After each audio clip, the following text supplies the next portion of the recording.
Hello everyone, welcome back to reiki healer channel. So ಇವತ್ತಿನ candle wax reading ಒಂದು December ಮಂತಲ್ಲಿ ನಿಮ್ಮನ್ನು ಅವರು ಮಾತಾಡಿಸ್ತಾರೆ. ಅವ್ರ ಕಡೆಯಿಂದ ನಿಮಗೆ ಕಾಲ್ ಅಥವಾ ಮೆಸೇಜ್ ಏನಾದರೂ ಬರುವಂಥ ಚಾನ್ಸಸ್ ಇದೆಯಾ? ಸೊ ಈ ರೀತಿ ಚೆಕ್ ಮಾಡೋಣ ಈ ಒಂದು ಕ್ಯಾಂಡಲ್ ವ್ಯಾಕ್ಸ್ ರೀಡಿಂಗ್ನಲ್ಲಿ. ಸೊ ವಿಡಿಯೋನ ಕಂಪ್ಲೀಟಾಗಿ ನೋಡಿದಾಗ ನಿಮಗೆ ಒಂದು ಗೈಡೆನ್ಸ್ ಅನ್ನೋದು ಸಿಗುತ್ತೆ. ಸೊ ವಿಡಿಯೋನ ಎಲ್ಲೂ ಸ್ಕಿಪ್ ಮಾಡಬೇಡಿ, ಆದಷ್ಟು ವಿಡಿಯೋನ ಕಂಪ್ಲೀಟಾಗಿ ನೋಡೋಕ್ಕೆ ಟ್ರೈ ಮಾಡಿ. ಆ್ಯಂಡ್ ಇಂಪಾರ್ಟೆಂಟ್ ಮೆಸೇಜ್ ಏನು ಅಂತ ಅಂದರೆ, ಪರ್ಸ್ನಲ್ ಕನ್ಸಲ್ಟೇಷನ್ ಒಂದು ಪೇಯ್ಡ್ ಇರುತ್ತೆ, ಫ್ರೀ ಇರೋದಿಲ್ಲ. ಸೊ ಇಂಟ್ರೆಸ್ಟ್ ಇರೋರು ಡಿಸ್ಕ್ರಿಪ್ಷನಲ್ಲಿ ವಾಟ್ಸಪ್ ನಂಬರ್ ಇರುತ್ತೆ, ಅದಕ್ಕೆ ನೀವು ವಾಟ್ಸಪ್ ಮೆಸೇಜನ್ನು ಮಾಡಬಹುದು. And also courses, so money reiki, candle wax, also tarot course, so ಇವೆಲ್ಲ ಅವೈಲಬಲ್ ಇದೆ. ಹಾಗೆ ಈಗ ಪೆಂಡುಲಮ್ ಮುಖಾಂತರ ಸಹ ನೀವು ನಿಮ್ಮ ಪ್ರಶ್ನೆಗಳಿಗೆ ಉತ್ತರನ ಪಡ್ಕೊಬೋದು. ಆ್ಯಂಡ್ ಪೆಂಡುಲಮ್ ಸಹ ಪರ್ಸನಲ್ ರೀಡಿಂಗ್ ಅವೈಲಬಲ್ ಇದೆ, ಆಲ್ಸೋ ಕೋರ್ಸ್ ಸಹ ಅವೈಲಬಲ್ ಇದೆ, ಇದನ್ನ ಕಲ್ತ್ಕೊಬೋದು. ಆ್ಯಂಡ್ ಇನ್ನೊಂದು ಏನು ಅಂತಂದರೆ ಬ್ರೇಸ್ಲೆಟ್ಸ್, ಸೊ ಜಾಬ್ಗೆ ಅಥವಾ relationship, husband and wife, so ಈ ರೀತಿ ಇದ್ದವರು ಸೊ ಬ್ರೇಸ್ಲೆಟ್ಸನ್ನು ಪರ್ಚೇಸ್ ಮಾಡ್ಬೋದು. ಸೊ ಇವಾಗ ಈ ಒಂದು ವಿಡಿಯೋನ ಸ್ಟಾರ್ಟ್ ಮಾಡೋಣ.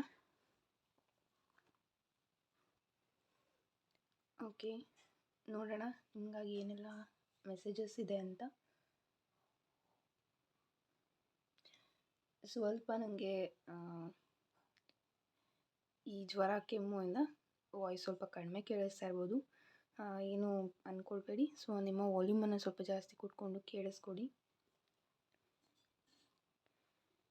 ಓಕೆ, ಸೊ ಇಲ್ಲಿ ನಿಮ್ಮ ಇಬ್ಬರ ಮಧ್ಯೆ ಒಂದು ಮೂರನೇ ವ್ಯಕ್ತಿಯ ಸಂಬಂಧ ಇರಬಹುದು.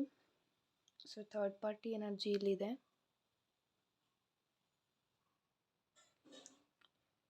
ಸೊ ಅದರಿಂದ ನಿಮಗೆ ಏನು ಮಾಡೋದು, ಈ ರಿಲೇಷನ್ಶಿಪ್ಪಲ್ಲಿ ತುಂಬ ನೋವನ್ನು ನೋಡ್ತಾ ಇದ್ದೀನಿ, ತುಂಬ ಚಾಲೆಂಜಸ್ನ ನೋಡ್ತಾ ಇದ್ದೀನಿ.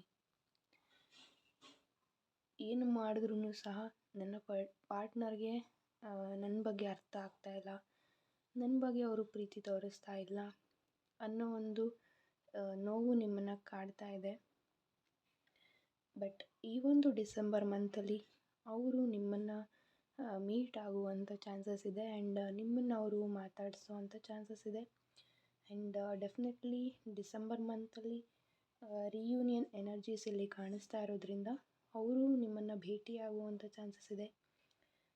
ಅಲ್ಲೂ ಸಹ ಮೂರನೇ ವ್ಯಕ್ತಿ ಎಂಟ್ರಿ ಆಗ್ಬೋದು. ಬಟ್ ನಿಮ್ಮ ಪರ್ಸನ್ ನಿಮ್ಮ ಕಡೆಗೆ ಇದ್ದರೆ ಮೂರನೇ ವ್ಯಕ್ತಿ ಏನೂ ಮಾಡೋದಕ್ಕೆ ಆಗೋದಿಲ್ಲ. ನಿಮ್ಮ ಪಾರ್ಟ್ನರ್ಗೆ ಇವಾಗ ಅರ್ಥ ಆಗ್ತಾ ಇರ್ಬೋದು, ಸೊ ನಾನು ಎಷ್ಟು ತಪ್ಪು ಮಾಡಿದೆ, ನನ್ನ ಪಾರ್ಟ್ನರ್ ಮೊದಲಿದ್ದವರು ಎಷ್ಟು ಬೆಟರಾಗಿ ಇದ್ದರು, ನನ್ನನ್ನು ಎಲ್ಲರಲ್ಲೂ ಅರ್ಥ ಮಾಡ್ಕೊಳ್ತಾ ಇದ್ರು, ನಮ್ಮ ಇಬ್ಬರ ಮಧ್ಯೆ ಏನೇ ಜಗಳ ನೋವು ಆದರೂ ಸಹ ಅವರು ಎಲ್ಲೂ ಬಿಟ್ಕೊಡ್ತಾ ಇರಲಿಲ್ಲ. ಬಟ್ ಈ ಒಂದು ಪರ್ಸನ್ ಇವಾಗ ಯಾರು ಮೂರನೇ ವ್ಯಕ್ತಿ ಜೊತೆ ಅವರಿದ್ದಾರೆ, ಸೊ ಅವರಿಂದ ಅವರಿಗೆ ತುಂಬ ನೋವಾಗ್ತಾ ಇರ್ಬೋದು. ಆ್ಯಂಡ್ ಅವ್ರ ಕಡೆಯಿಂದ ತುಂಬ ಹರ್ಟ್ ಆಗ್ತಾ ಇದೆ. ಆ್ಯಂಡ್ ಅವ್ರ ಲೈಫಲ್ಲಿ ಮೂರನೇ ವ್ಯಕ್ತಿಯಿಂದ ತುಂಬ ಸ್ಟ್ರಗಲನ್ನು ನೋಡ್ತಾ ಇದ್ದಾರೆ. ಸಮಥಿಂಗ್ ಅವ್ರನ್ನ ಅವರು ಹಿಡಿದಿಟ್ಕೊಂಡಿರ್ಬೋದು, ಅಥವಾ ಯಾವುದೋ ಒಂದು ವಿಚಾರವಾಗಿ ಅವರು ಇವ್ರ ಜೊತೆಗೆ ಇರಬಹುದು ಅಥವಾ ಇರಬೇಕಾಗಿರೋವಂಥ ಸಿಚುವೇಶನ್ ಬಂದಿರ್ಬೋದು.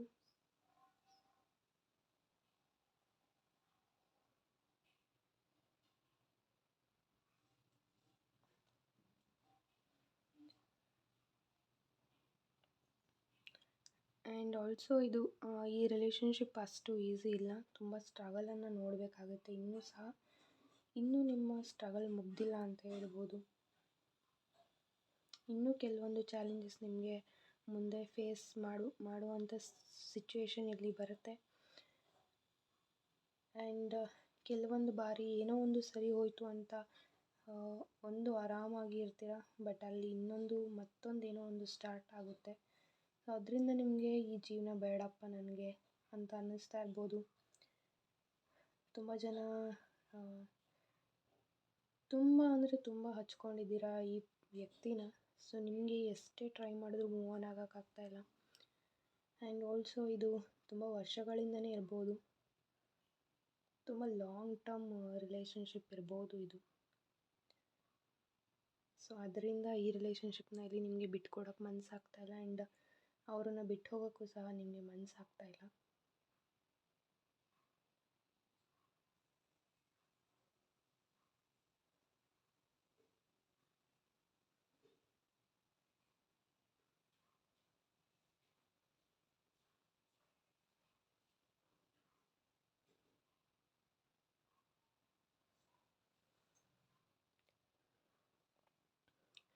ಆ್ಯಂಡ್ ನಿಮಗೆ ಈ ಒಂದು ಡಿಸೆಂಬರ್ ಮಂತಲ್ಲಿ ಫ್ಯಾಮಿಲಿ ಕಡೆಯಿಂದ ಸಪೋರ್ಟ್ ಸಿಗ್ಬೋದು, ಅಥವಾ ಎಲ್ಡರ್ಸ್ ಯಾರು ದೊಡ್ಡವರು ಅಂತ ಇದ್ದಾರೆ, ಅಥವಾ ತುಂಬ ಹತ್ತಿರ ನಿಮ್ಮ ಮನಸ್ಸಿಗೆ ಯಾರು ನಿಮ್ಮ ಪಾರ್ಟ್ನರ್ನ ಬಿಟ್ಟು ಬೇರೆ ಯಾರಿದ್ದಾರೆ ಅವ್ರ ಕಡೆಯಿಂದ ನಿಮಗೆ ಕೆಲವೊಂದು ಹೆಲ್ಪ್ ಅನ್ನೋದು ಸಿಗ್ಬೋದು ಆ್ಯಂಡ್ ತುಂಬ ಸಪೋರ್ಟ್ ಅನ್ನೋದು ಸಿಗುತ್ತೆ ಈ ಮಂತಲ್ಲಿ. ನಿಮಗೆ ಅನ್ಎಕ್ಸ್ಪೆಕ್ಟೆಡಾಗಿ ನಿಮಗೆ ಕೆಲವೊಂದು ವಿಷಯಗಳು ಗೊತ್ತಾಗುವಂಥ ಚಾನ್ಸಸ್ ಈ ಒಂದು ಡಿಸೆಂಬರ್ ಮಂತಲ್ಲಿ ತುಂಬ ಹೈ ಇದೆ ಅಂತಲೇ ಹೇಳ್ಬೋದು. ನಿಮಗೆ ಗೊತ್ತಿರಲ್ಲ ಈ ಸಿಚುವೇಶನ್ ಹೀಗಾಗುತ್ತೆ ಅಂತ, ಬಟ್ ಅನ್ಎಕ್ಸ್ಪೆಕ್ಟೆಡಾಗಿ ತುಂಬ ಸಿಚುವೇಶನ್ಸ್ನ ನೀವು ಫೇಸ್ ಮಾಡ್ತೀರಾ ಡಿಸೆಂಬರ್ ಮಂತಲ್ಲಿ.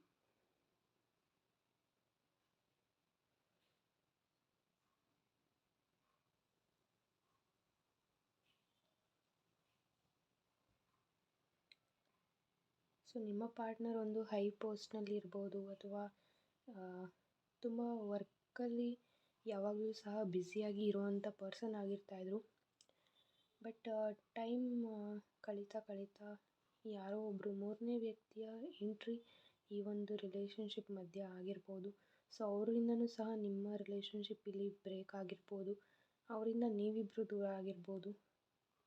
ಸ್ಟಿಲ್ ಇನ್ನೂ ಸಹ ನೀವು ಅವರಿಗೆ ವೆಯ್ಟ್ ಮಾಡ್ತಾಯಿದ್ದೀರಾ, ಬಟ್ ಆ ಮೂರನೇ ವ್ಯಕ್ತಿಯಿಂದ ಇಲ್ಲಿ ದೂರ ಆಗಿರುವಂಥ ರಿಲೇಷನ್ಶಿಪ್ ರಿಯೂನಿಯನ್ ಆಗೋದು ಅಷ್ಟು ಈಸಿ ಅಲ್ಲ. ಬಟ್ ಡಿಸೆಂಬರ್ ಮಂತಲ್ಲಿ ಕೆಲವೊಬ್ಬರಿಗೆ ರಿಯೂನಿಯನ್ ಆಗೋದಂತೂ ಖಂಡಿತ ಇದೆ.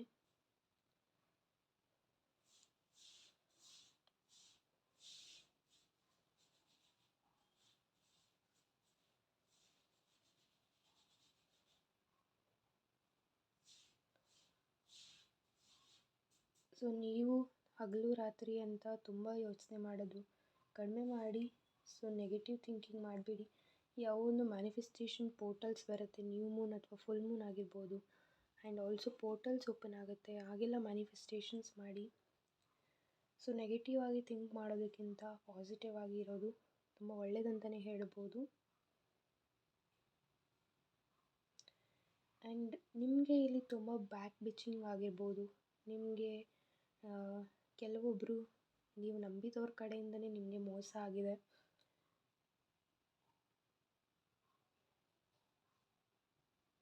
ತುಂಬ ಬ್ಯಾಕ್ ಬಿಚಿಂಗ್ ನಿಮಗೆ ಮಾಡಿದ್ದಾರೆ ಆ್ಯಂಡ್ ನೀವು ಅವ್ರ ಹತ್ರ ಶೇರ್ ಮಾಡಿರುವಂಥ ವಿಷಯಗಳನ್ನೆಲ್ಲ ಇವಾಗ ಕೆಲವೊಬ್ಬರು ಯೂಸ್ ಮಾಡ್ಕೊಳ್ತಾ ಇರ್ಬೋದು, ನಿಮ್ಮನ್ನು ಆಡ್ಕೊಳ್ಳೋದಕ್ಕಾಗಿರ್ಬೋದು, ಅಥವಾ ನಿಮ್ಮನ್ನು ಎಲ್ಲೋ ಒಂದು ಕಡೆ ಲೋ ಮಾಡೋಕ್ಕಾಗಿರ್ಬೋದು, ನಿಮ್ಮನ್ನು ಕುಗ್ಗಿಸೋಕ್ಕೆ ಪ್ರಯತ್ನ ಪಡ್ತಾ ಇದ್ದಾರೆ.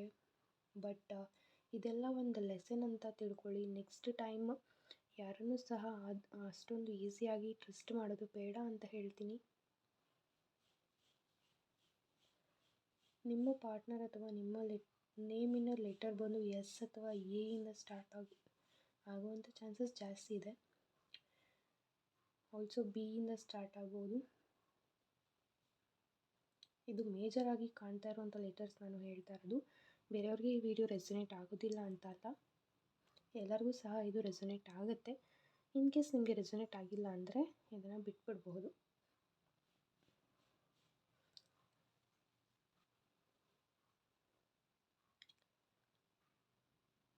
ನೀವು ಎಲ್ಲೆಲ್ಲಿ ನಿಮ್ಮ ಪಾರ್ಟ್ನರ್ನ ಅತಿಯಾಗಿ ನಂಬಿದ್ರಿ, ಕೆಲವ್ರಿಗೆ ಇಲ್ಲಿ ಈ ರೀತಿಯೂ ಆಗಿರ್ಬೋದು. ಸೊ ತುಂಬ ನೀವು ಒಂದು ವಿಷಯದಲ್ಲಿ ನಂಬಿದ್ರಿ, ಸೊ ನನ್ನ ಪಾರ್ಟ್ನರ್ ಯಾವುದೇ ಕಾರಣಕ್ಕೂ ಈ ಒಂದು ತಪ್ಪನ್ನು ಅವರು ಮಾಡೋದೇ ಇಲ್ಲ, ನಾವಿಬ್ಬರು ದೂರ ಇದ್ದರೂ ಸಹ ಈ ಒಂದು ಮಿಸ್ಟೇಕ್ಸ್ನ ಅವ್ರು ಮಾಡೋದಿಲ್ಲ ಅನ್ನೋ ಒಂದು ನಂಬಿಕೆ ನಿಮಗೇನು ಜಾಸ್ತಿ ಇತ್ತು, ಅದನ್ನು ಇಲ್ಲಿ ಅವರು ತುಂಬ ಚೆನ್ನಾಗಿ ಕಳ್ಕೊಂಡಿದ್ದಾರೆ ಅಂತಲೇ ಹೇಳ್ಬೋದು. ನೀವು ಯಾವುದ್ರಲ್ಲಿ ಅವ್ರನ್ನ ತುಂಬ ನಂಬಿದ್ರಿ ಅದರಲ್ಲಿ ನಿಮಗೆ ತುಂಬ ಮೋಸ ಮಾಡಿರ್ಬೋದು. ಆ್ಯಂಡ್ ಆಲ್ಸೋ ಇಲ್ಲಿ ಮನಿ ರಿಲೇಟೆಡ್ ಸಹ ನಿಮಗೆ ಚೀಟಿಂಗ್ ಆಗಿರ್ಬೋದು. ತುಂಬ ಜನ ನಿಮ್ಮ ಪಾರ್ಟ್ನರ್ಗೆ ಕಷ್ಟದಲ್ಲಿದ್ದಾಗ ತುಂಬ ಹಣ ಸಹಾಯ ಮಾಡಿರ್ಬೋದು. ನಿಮಗೆ ಏನೋ ಒಂದು ಕಷ್ಟ ಇದ್ದರೂ ಸಹ ಅದನ್ನೆಲ್ಲ ಯೋಚನೆ ಮಾಡದೆ ಅವ್ರಿಗೆ ನೀವು ಹೆಲ್ಪ್ ಮಾಡಿದ್ದೀರ, ಬಟ್ ಅವರಿಗೆ ಯಾವುದೇ ಕೃತಜ್ಞತೆ ಅನ್ನೋದು ಇಲ್ದಲೇ ಇರ್ಬೋದು. ಅದನ್ನೆಲ್ಲ ಮರೆತು ಸಡನ್ಲಿ ಒಂದು ಮೂರನೇ ವ್ಯಕ್ತಿಗೋಸ್ಕರ ಇಲ್ಲಿ ದೂರ ಆಗಿರುವಂಥ ಚಾನ್ಸಸ್ ಇದೆ. ಆ್ಯಂಡ್ ನಿಮ್ಮ ಲಾಯಲ್ಟಿನ ಅವರು ವ್ಯಾಲ್ಯೂ ಮಾಡಿಲ್ಲ. ಆ್ಯಂಡ್ ನಿಮ್ಮ ಲವ್ ಕೇರ್ ಏನೆಲ್ಲ ಇತ್ತು ಅದನ್ನು ಸಹ ಅವರು ಇಲ್ಲಿ ತುಂಬ ವ್ಯಾಲ್ಯೂ ಮಾಡಿಲ್ಲ ಅಂತ ರೀಡಿಂಗ್ ಬರ್ತಾ ಇದೆ. ಒಂದು ಸ್ಪಿರಿಚುವಲ್ ಸೈಡ್ ನಿಮಗೆ ಹೋಗಬೇಕು ಅಂತ ಕರೆಂಟ್ಲಿ ಫೀಲ್ ಆಗ್ತಾ ಇರಬಹುದು. ತುಂಬ ಜನ ಮೆಡಿಟೇಷನ್ ಮಾಡ್ತಾ ಇರ್ಬೋದು, ಅಥವಾ ಸ್ಟಾಪ್ ಮಾಡಿದರೆ ಸ್ಟಾರ್ಟ್ ಮಾಡಿ ಅನ್ನೋದು ಒಂದು ಇಲ್ಲಿ ಮೆಸೇಜ್ ಬರ್ತಾ ಇದೆ. ಯಾರೆಲ್ಲ ಯಾವುದೇ ವರ್ಕಿಂದ ಆಗಿರ್ಬೋದು, ಏನೇ ಒಂದು ವಿಚಾರದಿಂದ ಇಲ್ಲಿ ನಿಮ್ಮ ಮೆಡಿಟೇಷನ್ ಸ್ಟಾಪ್ ಮಾಡಿದರೆ, ಅಥವಾ ನೀವೇನೆಲ್ಲ ಅಫರ್ಮೇಷನ್ಸ್ ಎಲ್ಲ ಮಾಡ್ತಾ ಇದ್ರಿ ಅದೆಲ್ಲವೂ ಸಹ ಸ್ಟಾಪ್ ಆಗಿದರೆ ಮತ್ತೆ ಸ್ಟಾರ್ಟ್ ಮಾಡಿ ಅಂತ ನಿಮಗೆ ಒಂದು ಹಿಂಟ್ ಇಲ್ಲಿ ನಿಮಗೆ ಸಿಗ್ತಾ ಇರೋವಂಥದ್ದು. ಆಲ್ಸೋ ತುಂಬ ಜನ ವೀಡಿಯೋ ನೋಡ್ತಾ ಇರೋರು ಸ್ಪಿರಿಚುವಲ್ ಸೈಡ್ ಇದ್ದೀರಾ, ಆ್ಯಂಡ್ ನೆಕ್ಸ್ಟ್ ನೀವು ಹೋಗೋವಂಥ ಚಾನ್ಸಸ್ ಇದೆ. ಸ್ಪಿರಿಚುವಲ್ ಸೈಡ್ ನಿಮಗೆ ಒಂದು ಡೋರ್ ಓಪನ್ ಆಗ್ತಾ ಇದೆ ಅಂತಲೇ ಹೇಳ್ಬೋದು. ಒಂದು ಟ್ಯಾರೋ ಕಲಿತೀನಿ ಅನ್ನೋದಾಗಿರ್ಬೋದು, ಅಥವಾ ರೇಖಿ ಕಲಿತೀನಿ ಅನ್ನೋದಾಗಿರ್ಬೋದು, ಮನಿ ರೇಖಿ ಕಲಿತೀನಿ ಅನ್ನೋದಾಗಿರ್ಬೋದು. ನಿಮ್ಗೆ ಇದೆಲ್ಲವೂ ಸಹ ಥಾಟ್ಸ್ ಬರ್ತಾ ಇರ್ಬೋದು ನಿಮ್ಮ ಮೈಂಡಲ್ಲಿ ಕರೆಂಟ್ಲಿ. ಸೊ ಅದೆಲ್ಲ ಯಾರಿಗಾದರೂ ಇಂಟ್ಯೂಷನ್ಸ್ ಬರ್ತಾ ಇದ್ದರೆ ಡೆಫಿನೆಟ್ಲಿ ಅದನ್ನು ಟ್ರಸ್ಟ್ ಮಾಡಿ ಅಂತ ಹೇಳ್ತೀನಿ.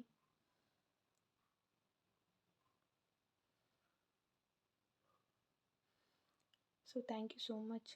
ಈ ಒಂದು ಡಿಸೆಂಬರ್ ಮಂತ್ನ ಕ್ಯಾಂಡಲ್ ವ್ಯಾಕ್ಸ್ ರೀಡಿಂಗ್ ಯಾರೆಲ್ಲ ನೋಡಿದ್ದೀರಾ, ಥ್ಯಾಂಕ್ ಯು ಸೋ ಮಚ್. ಆದಷ್ಟು ಬೇಗ ಎಲ್ಲರಿಗೂ ಸಹ ರಿಯೂನಿಯನ್ ಆಗಲಿ ಈ ಒಂದು ವಿಡಿಯೋ ಯಾರೆಲ್ಲ ನೋಡ್ತಾ ಇದ್ದೀರಾ. So thank you so much and god bless you all. Personal consultation ಬೇಕಾದರೆ ಡಿಸ್ಕ್ರಿಪ್ಷನಲ್ಲಿ ವಾಟ್ಸಪ್ ನಂಬರ್ ಇರುತ್ತೆ, ಅದಕ್ಕೆ ನೀವು ಮೆಸೇಜನ್ನು ಮಾಡಬಹುದು. Thank you. God bless you all. Take care.